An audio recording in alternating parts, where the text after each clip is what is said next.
Hello everyone, my name is Elizabeta Spirowska-Miloszewska and I will be your teacher for today's lesson.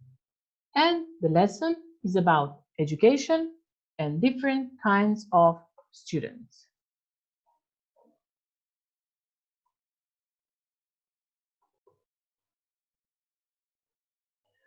The aim of this lesson is at the end of it, you should be able to use a range of new words, a vocabulary that can be used in everyday communications when talking and discussing about education. And at the same time, you will be skilled to use a variety of new phrasal verbs, collocations, and personality adjectives. And all of that while you're improving your skills in listening, reading, and writing. Education in its general sense is a form of learning in which knowledge, skills, and habits of a group of people are transferred from one generation to the next through teaching, training, or research. Any experience that has a formative effect on the way one thinks, feels, or acts may be considered education. The education of a person starts from the very early age. Obviously, the first teachers being parents or guardians. Then, from the age of 5 or 6, the child starts to attend the primary education, which after the age of 14 is followed by the secondary or high school, both of which are compulsory. After the high school, some will continue to universities, some will find an employment, but the education won't stop there. Only the instructions do. Education will last a lifetime. Now enough of the serious talking. Have your pens and notebooks ready as you have to write down some of the new things you'll be learning or as part of the exercises we'll be practicing together. You know that you can always stop the video and rewind it to write down the words that you have missed or do the exercise in your own time if it's too fast for you. Let's do a little warm-up exercise. Now, you have two tables, one with verbs and the other with nouns. Let's see how many combined verb-noun collocations can you think. Let's start. Attend. What can we attend? A course, a lesson, university. How about drop? What the students can drop? Drop a course, drop a subject. Fail. Fail an exam, a subject, or fail a course. Pass, the easy one, pass an exam. Or pursue a career. Skip, children, students skip an exam or a lesson or subject at school. Study a subject. And the last one is take. What can one take? A course, an exam, a lesson, a subject. Okay, during our time at school and on the playground, we meet different people, different characters. Some of them we like and some of them we like less. In general, we can put them in 4 categories. Now, listen to their characteristics and try to name them according to their features, characteristics, and even skills. The first type are always well organized and always do the right thing. They are very determined, studious, and eager to learn.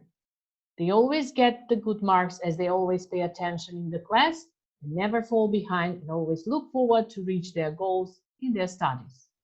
They hand their assignment on time and would like to go on further in their careers. The second type are the most likable one, at least for me. They are the gregarious, sociable people, the one that always laugh and it's fun to be with. They interact well with everyone, have a gift for languages, but also a gift to get into trouble during the classes as they talk too much. The third type are very popular among the girls. They have a good circle of friends around them, enjoy teamwork, and are very active. They are very fit and would rather spend time outside on the sport field than in the classroom. They would rather spend the time in the gym and put off studying about the exam. They're single-minded, determined, and competitive, but also motivating the others.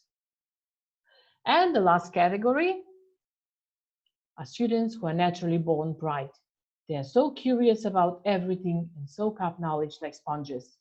They like to catch up on the latest science news, and they are deep thinkers, analytic learners, very good in subjects like maths or science. Okay, now think of the names of these kinds. What do you think? How can we name the first kind of students? Can we call them self-motivated? How about the second kind?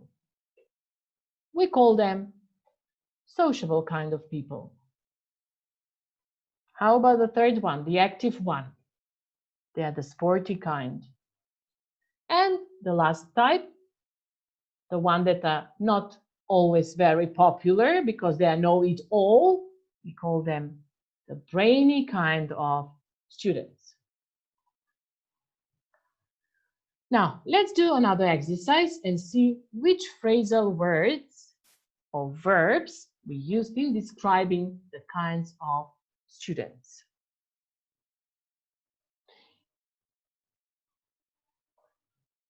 She always likes to catch up on the news, or she always likes to get up to date.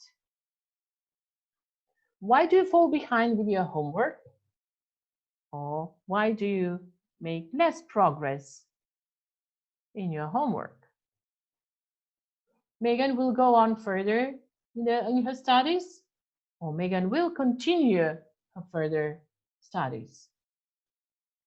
Fiona, will you hand me your assignment? Or Fiona, will you deliver to me your assignment? John is always looking forward to new challenges, or John is always anticipating positively to new challenges. The last one, Tim, regularly puts off thinking about the exam. Obviously, he's the sporty one, so Tim regularly delays thinking about the exam.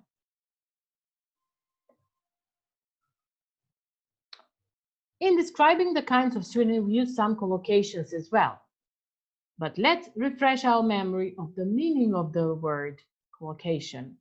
Collocation refers to a group of words that often go together or are likely to appear together. Let's see if we can match the halves of the sentences to find the meaning of some of the collocations or the situations where we use them.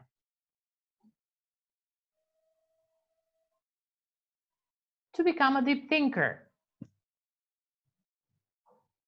you need a thirst for knowledge. Now try the second one. It's difficult to pay attention. What do you think?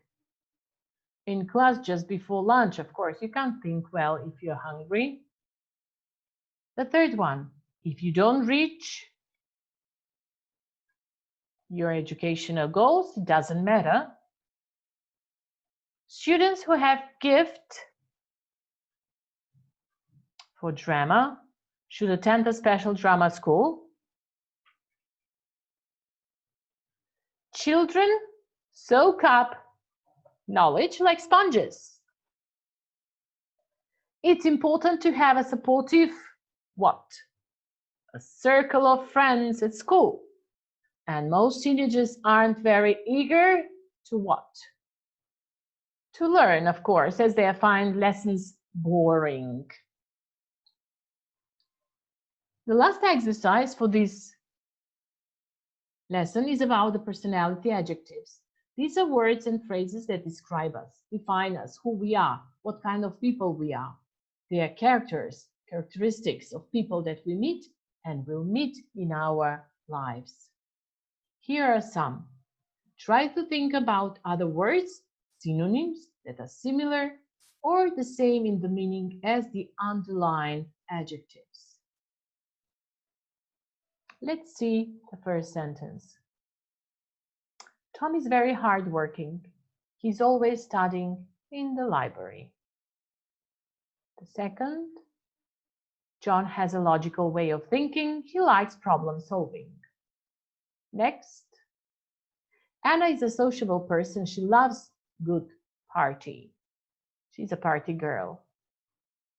Megan is very determined. She never gives up. Sometimes very stubborn. Fiona likes to discover new things. She's always interested, and she's quite an aventouristic person. Maria is really intelligent. She gets everything right. Okay, hardworking. How we can say in other words that Tom is very hardworking? We can say he is studious or diligent. How about John? John has a logical way of thinking, or he is analytic and rational person. Anna is a sociable person. She is gregarious and fun-loving. What about Megan? She is single-minded and very persistent. Fiona? Fiona is always interested or curious, inquisitive. And the last, Maria, is very bright and very sharp.